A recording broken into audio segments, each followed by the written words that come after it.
Fala galera, no vídeo de hoje a gente vai falar um pouquinho sobre o Parque Arqueológico de São João Marcos. É a história de uma cidade que foi praticamente destruída. Hoje a gente encontra apenas os restos de muita história que foi apagada.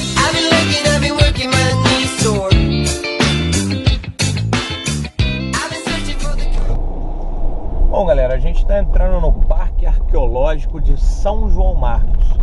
Para quem não conhece, nunca ouviu falar, São João Marcos era a segunda maior cidade em extensão territorial aqui da região do sul fluminense. Só perdia para Resende na época, porque Volta Redonda, Barra Mansa, nada dessas cidades existiam ainda. Então assim, São João Marcos é uma cidade que desapareceu com a construção da represa de Furnas. A represa foi construída para o abastecimento de energia elétrica aqui no estado do Rio de Janeiro, principalmente a cidade do Rio de Janeiro. Então assim, São João Marcos teve que ser alagado. Então toda essa área onde a gente está entrando de carro e aonde eu vou chegar lá até o Parque Arqueológico é a antiga cidade de São João Marcos. São os restos da cidade de São João Marcos. Tem algumas ruínas. Aqui a gente só escuta o canto dos pássaros. E assim, o mais interessante é que a água nunca chegou perto da igreja. Então, realmente, não havia necessidade disso. A gente está na cidade de São João Marcos.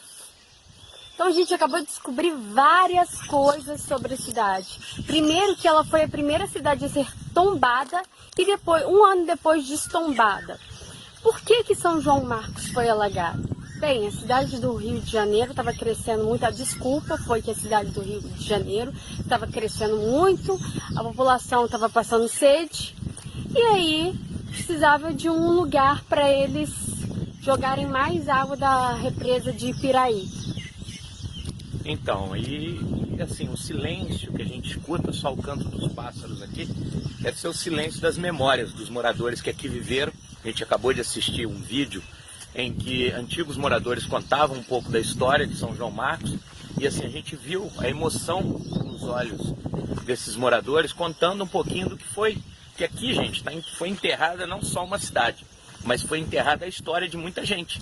Essa cidade chegou a ter 5.000 moradores e na época, né, para a época, era uma cidade considerada de médio porte, chegou a ter 20.000 se for contar toda a área do município.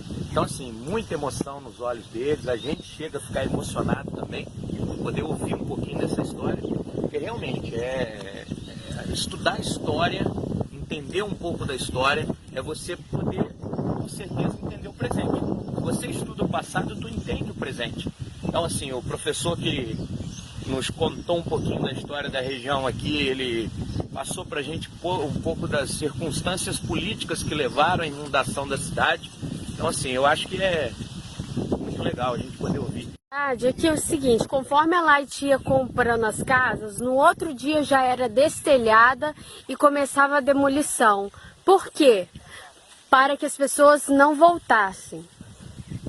Aqui a gente vê parte, né, das ruínas, a rua. Ali, está dizendo que ali era um teatro. Será que realmente precisava ter sido demolido?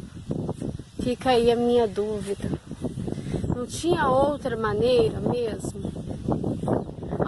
Até quando os interesses políticos não interferem nas histórias do nosso país? Aqui é o coração da cidade. Aqui é onde todas as pessoas, socialmente falando, se relacionavam. Então aqui a gente está na praça principal da cidade, onde tem a igreja. Aqui são os restos da igreja. Vocês vão poder observar aqui. Olha o tamanho do alicerce da igreja. Olha a grossura da parede. Como ela... A igreja ela foi destruída com dinamite. Ela foi toda dinamitada e assim, a gente vê traços da maçonaria o tempo todo, né? Qual a influência que a maçonaria tinha. A gente já repara logo no piso da igreja ali, o desenho, né? Em que é obviamente uma influência maçônica. A gente vê pelo desenho da praça, o professor até relatou, que devido a toda a arquitetura da cidade, do projeto urbanístico que a cidade teve, foi uma cidade projetada diferente das cidades da época. Eu estava comentando um pouco atrás, foi feito todos esses desenhos na praça e nas ruas. Então, assim, acompanhando um pouco também da influência da maçonaria, que era muito influente na época. Aqui a gente visualiza por que as construções da época duravam tanto tempo. Por que esses restos aqui, essas ruínas, elas estão de pé até hoje? Olha bem, dá uma visualizada em como era construído. Você tem aqui uma mistura de liga, que é o cimento atualmente, né? Com muita pedra de vários tamanhos diferentes. E aí eles vêm com o revestimento por fora aqui também da liga. E assim, deve misturar barro, eu não sei como era feito propriamente essa liga, né? Na época, que hoje a gente chama de cimento, mas a gente tem uma visão. A grossura das paredes também impressionam pra caramba. São paredes assim de espessura monstruosas. Isso é óbvio que deve ter também influência na questão da temperatura interna dos imóveis na época, porque deve ter todo um isolamento para a época do frio e também refrescar na época do calor.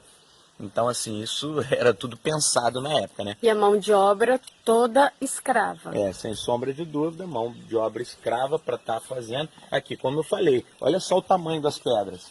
Assim, você vê pedras de médio, pequeno e grande porte, como eu mostrei ali anteriormente. Pedras enormes. Então, assim, você vê todo tipo de pedra e elas vão se conectando com essa liga, formando as paredes. Então, assim, é algo realmente assustador de se ver, se a gente for fazer uma comparação com a arquitetura de hoje em dia, né? Com aquilo que a gente chama de imóvel hoje em dia, com aquelas paredes fininhas e mal feitas e mal